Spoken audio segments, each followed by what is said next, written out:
If you need help clarifying your values or your strengths and your purpose statement, make sure you check out the Discover Yourself workbook. And that within that workbook, you have the opportunity to write, to be reflective and to think through, well, what's your purpose?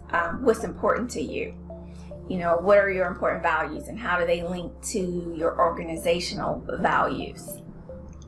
So it's very important to think through, who you are before you start your journal, or really before you start your journey with journaling. Let's briefly review the profile.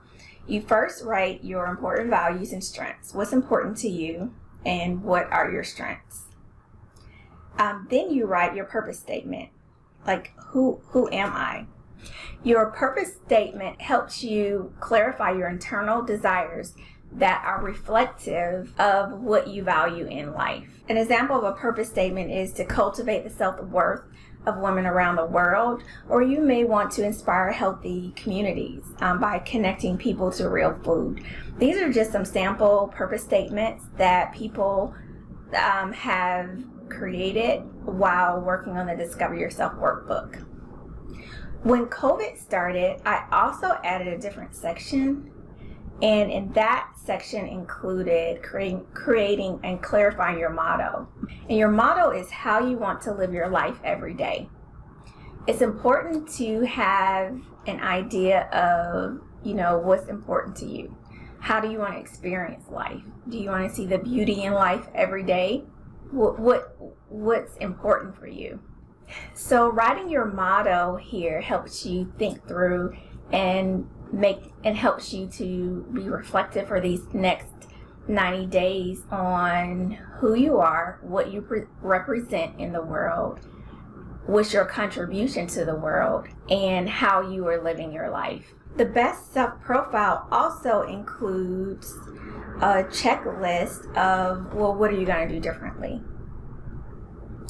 And this can be done after you create your goals. You want to think, how are you going to take care of yourself? What are some self-care things that you're going to do differently, or that's not a habit or routine?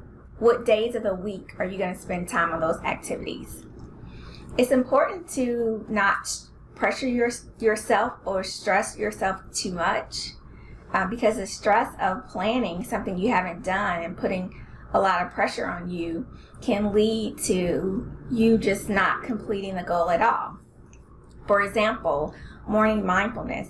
When I start people off with the mindfulness activities in the morning, we may start 2 days a week or 3 days a week. We never start maybe a whole 7 days a week, if that's your goal, to eventually move to 7 days a week. Is taking that time for self-care and relaxing your mind within the morning. So make sure if it's something new or different that you do what you think is realistic. It could be going to the gym. You may want to start 1 day a week. And each week when you do your weekly review, you can think, you know what, I'll add something else. I'll add another day. I've gotten into this habit. I'm good. I'm good at going to the gym once a week. So let me go twice a week.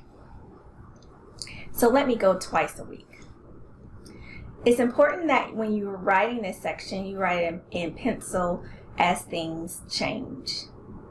You can easily erase what you currently have and write out the new changes.